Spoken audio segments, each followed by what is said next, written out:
Hello and welcome to channel, guys. This is the new series of current affair and the important topic, which is very important for the paper 2 social work and also for the paper 1. So in this lecture we will discuss some important current related issue and also some social issues. ये basically एक नया series start किया है, इसमें हम लोग current affair को discuss करेंगे, साथ साथ ही पेपर 2 सोशल वर्क के जो इम्पोर्टेंट करंट इशू होते हैं, सोशल इश्यूज़, उनको भी डिस्कस करेंगे। तो इन सभी लेक्चर्स में हम जो वर्ल्ड रैंकिंग होती है उनको डिस्कस करेंगे, या जो भी सोशल इश्यूज़ होते हैं उनको डिस्कस करेंगे सभी को। So let start from the first topic is MDG and SDG goals. यहाँ पर हम सस्टेनेबल डेवलपमेंट गोल्स की बात करेंगे।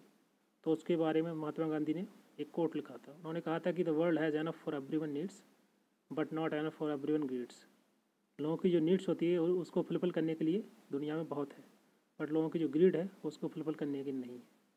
तो यहाँ पर आप डायरेक्ट इसको रिलेट कर सकते हैं सस्टेनेबल डेवलपमेंट गोल से। सो पहला इसमें हम डिस्कस करेंगे MDG goals, millennium development goals, जो कि जिसका टारगेट जो समय था ईयर था 2000 से लेकर 2015 तक। इसमें 8 गोल्स थे, 21 टारगेट थे और 60 इंडिकेटर्स थे। जैसे कि इसमें आप जो 8 गोल थे उनमें से आप देख सकते हैं यहाँ पर लिखा है फर्स्ट पॉवर्टी, सेकंड एजुकेशन।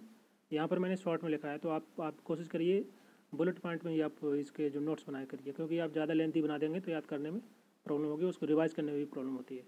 तो मेरा भी यही एडवाइस है कि आप उसको छोटे छोटे नोट्स, छोटे छोटे पॉइंट में लिखिए। जैसे यहाँ पर लिखा है मैंने पॉवर्टी के आगे आगे कुछ नहीं लिखा है, तो पॉवर्टी को कम ही करना है, इसको बढ़ाने के लिए तो होगा नहीं, ऑब्वियस है, इतना तो पता होता है। तो यहाँ पर जिस प्रकार से मैंने लिखा है पॉइंट 2 एजुकेशन, 3 जेंडर इक्वालिटी, तो पॉवर्टी को कम करना है। इसका जो गोल्स था MDG का, सेकंड था एजुकेशन को बढ़ावा देना है, थर्ड जेंडर इक्वालिटी को बढ़ावा देना है, फोर्थ इज चाइल्ड मोर्टेलिटी को कम करना है, फिफ्थ इज मैटरनल हेल्थ को बढ़ाना है, सिक्स था डिजीज़ जैसे HIV या मलेरिया, इस टाइप की जो डिजीज़ होती हैं उनको कम करना है, और साथ ही सातवां था इन्वायरमेंटल सस्टेनेबिलिटी को बढ़ाना है, और लास्ट 8 था पार्टनरशिप, ग्लोबल पार्टनरशिप को बढ़ावा देना है। तो ये 8 गोल थे। तो 8 गोल को याद करने का एक शॉर्ट ट्रिक मैंने यहाँ पर बनाया हुआ है। जैसे कि MDG गोल्स के लिए है P square E square MDG C। यहाँ पर MDG से आप देख सकते हैं, ये तो आपका MDG है, तो यहाँ से इसको भी याद हो जाएगा साथ में। और यहाँ पे P स्क्वायर, P का फर्स्ट P मतलब पॉवर्टी, और second P is the partnership global. तो यहाँ से P स्क्वायर से आप यहाँ से याद कर सकते हैं दोनों को। Second is E square, E एक E से मतलब होता है एजुकेशन सेकंड, एंड दूसरा E से मतलब होगा इन्वायरमेंटल सस्टेनेबिलिटी। तो यहाँ से आप E स्क्वायर भी याद कर सकते हैं।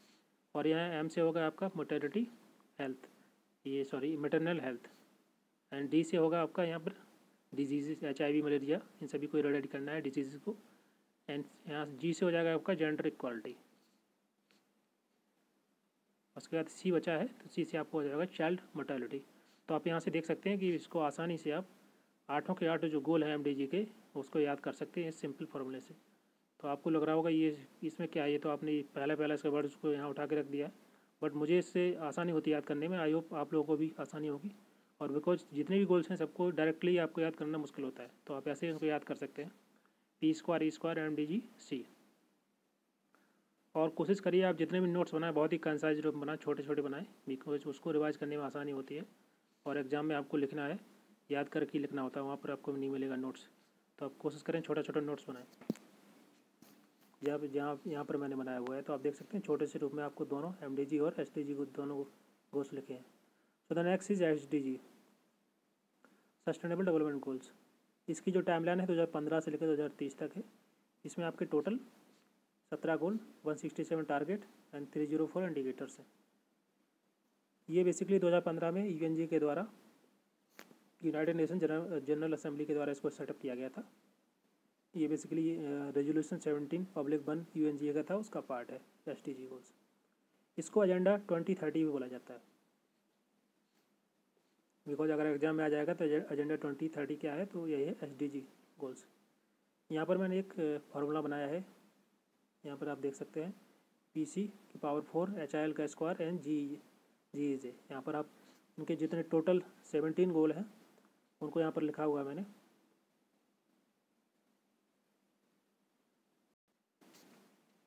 जैसे कि फर्स्ट है पॉवर्टी को कम करना है, सेकंड हंगर, उसको कम करना है, थर्ड इज हेल्थ को इम्प्रूवमेंट करना है, फोर्थ एजुकेशन, एजुकेशन को बढ़ावा देना है। 5th है जेंडर। इसी प्रकार से आपके सभी जितने भी गोल्स हैं, टोटल 17 गोल हैं SDG के, वो सभी को यहाँ पे मेंशन है और इसका एक फार्मूला बनाया है PC power 4 HIL square GES। यहाँ से आप देख सकते हैं P से पॉवर्टी, P से पीस, और यहाँ पर आप सभी मैच करा सकते हैं।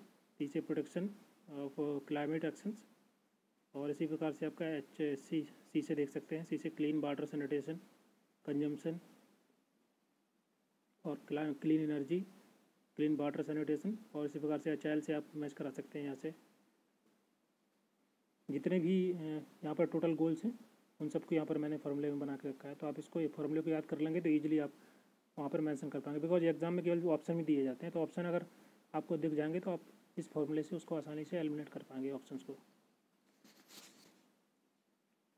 तो ये थे आपके MDG और SDG गोल्स। और अगर करंट में बात करें तो SDG गोल्स में इंडिया की रैंक 115 है, 115 है, इसको आप याद कर लीजिए। और क्वेश्चन डायरेक्ट आते हैं एग्जाम में। पिछली बार भी जो दिसंबर 2019 में पेपर हुआ था उसमें पूछे गए थे SDG गोल्स के बारे में कि कितने इंडिकेटर्स में, कितने टारगेट हैं, टोटल कितने गोल्स हैं, यही क्वेश्चन पूछे जाते हैं SDG MDG गोल्स में।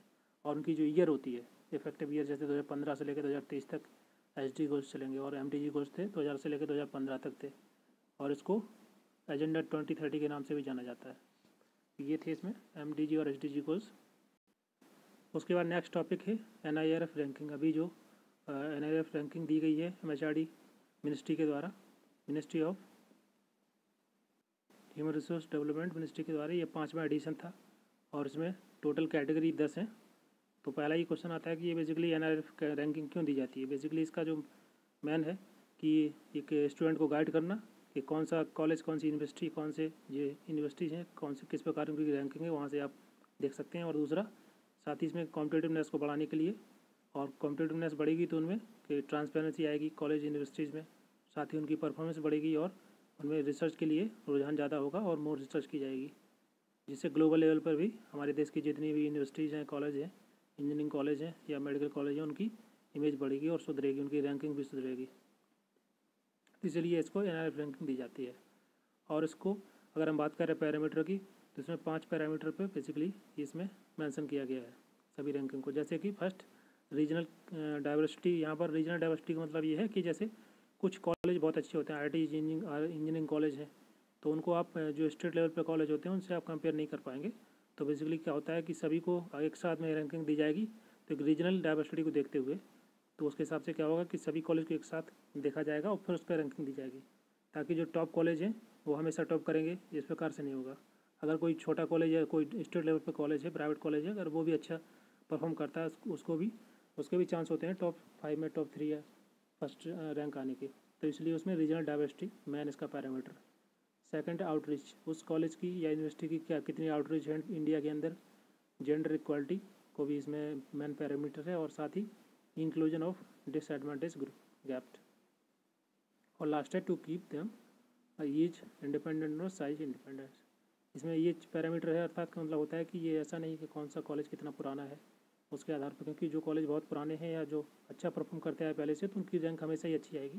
तो इन सब चीज़ को ये सभी पैरामीटर में रखा गया है कि सबको बराबर लेके चलना है सभी कॉलेज को, या उनकी साइज़ को इंडिपेंडेंस किया गया है। मतलब ऐसा नहीं है कोई कॉलेज बहुत बड़ा है तो उसके जो पैरामीटर होंगे या जो उनकी रैंक आएगी अच्छी आएगी, तो साइज़ को इंडिपेंडेंट किया गया है, एज को इंडिपेंडेंट किया गया है, और उनकी जो रीजनल डाइवर्सिटी है उसको मैनेज करते हुए ये 5 पैरामीटर पे इसको रैंकिंग बनाई गई है। जैसे कि इसमें LTR 5 पैरामीटर में, LTR मतलब टीचिंग, लर्निंग और रिसोर्सेज। सेकंड है RP। यहाँ RP मतलब होता है रिसर्च एंड प्रोफेशनल प्रैक्टिसेस, किस प्रकार से हम प्रोफेशनल प्रैक्टिसेस होती हैं, रिसर्च कितनी होती है, वहाँ की टीचिंग कैसी है, लर्निंग प्रोसेस कैसा है, रिसोर्सेज कैसे हैं कॉलेज यूनिवर्सिटीज़ के। GO means graduation on the outcomes, मतलब होता है वहाँ से अगर कोई ग्रेजुएशन करके निकलता है तो वहाँ की उसकी क्या आउटकम है, क्या वो उसको जॉब मिल रही है कि नहीं मिल रही है, किस प्रकार से उसका स्कोप है आगे। और fourth is OE outreach and the inclusivity, उसकी आउटरीच कितनी है कॉलेज की इंडिया के अंदर। PR है, थोड़ा परसेप्शंस, उसका किस प्रकार का परसेप्शन है कंट्री है कॉलेज को लेकर के। इन सभी पैरामीटर 5 पैरामीटर पे ये रैंकिंग दी जाती है। यहाँ पर हम देख सकते हैं कि जैसे कि ओवरऑल रैंकिंग में IIT मद्रास ने टॉप किया है, उसके बाद ISC बेंगलोर सेकंड है IIT दिल्ली, थर्ड है IIT बॉम्बे फोर्थ, और वहीं BHU का 10th पोजीशन से। तो यहाँ पर मैंने इसको केवल 3-4 ही लिखे हैं, या जो टॉप 10 है उनको लिखा हुआ है। तो यहाँ से आप नोट्स ऐसे ही कंसाइज बनाइए, क्योंकि ज़्यादा लिखने से आपको उतना याद भी नहीं रहेगा और साथ में रिवीजन करने में प्रॉब्लम होगी, रिवीजन करने में। तो आप छोटे से नोट्स बनाएंगे तो जल्दी याद भी हो जाएगा, बिकॉज एग्जाम में पूछा जाएगा तो केवल 1 2 3 तक पूछा जाता है, जो टॉप रैंकर होते हैं या टॉप 10 में होते हैं जो। तो टॉप 10 में BHU है यहाँ पर। अगर वहीं यूनिवर्सिटी की बात करें तो यूनिवर्सिटी में ISC बैंगलोर फर्स्ट पोजीशन पे है, JNU सेकंड पे है, और BHU थर्ड पोजीशन पे है। और वहीं हम बात करें जामिया इस्लामिया यूनिवर्सिटी, तो वो 10th पोजीशन पे है यूनिवर्सिटीज़ में। कॉलेज में फर्स्ट पोजीशन में Miranda house Delhi, and second is lady Shri Ram college, ये भी दिल्ली में है, और हिंदू कॉलेज भी दिल्ली में है, और फोर्थ पोजीशन पे है सेंट स्टीफन। अगर इंजीनियरिंग कॉलेज की बात करें तो इंजीनियरिंग कॉलेज में IIT मद्रास टॉप पे है ओवरऑल, बिकॉज ओवरऑल में भी फर्स्ट पे है, तो इंजीनियरिंग कॉलेज में टॉप पे ही होगा। Second is IIT Delhi, and third is IIT Bombay.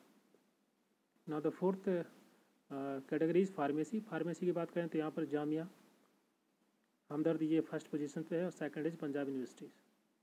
Medical college की बात करें तो एम्स जो है वो फर्स्ट, एम्स दिल्ली है जो फर्स्ट पोजीशन पे है। और वहीं लॉ कॉलेज की बात करते हैं तो लॉ में national law school of India university first position पे है। आर्किटेक्चर में है IIT खड़गपुर फर्स्ट पोजीशन पे।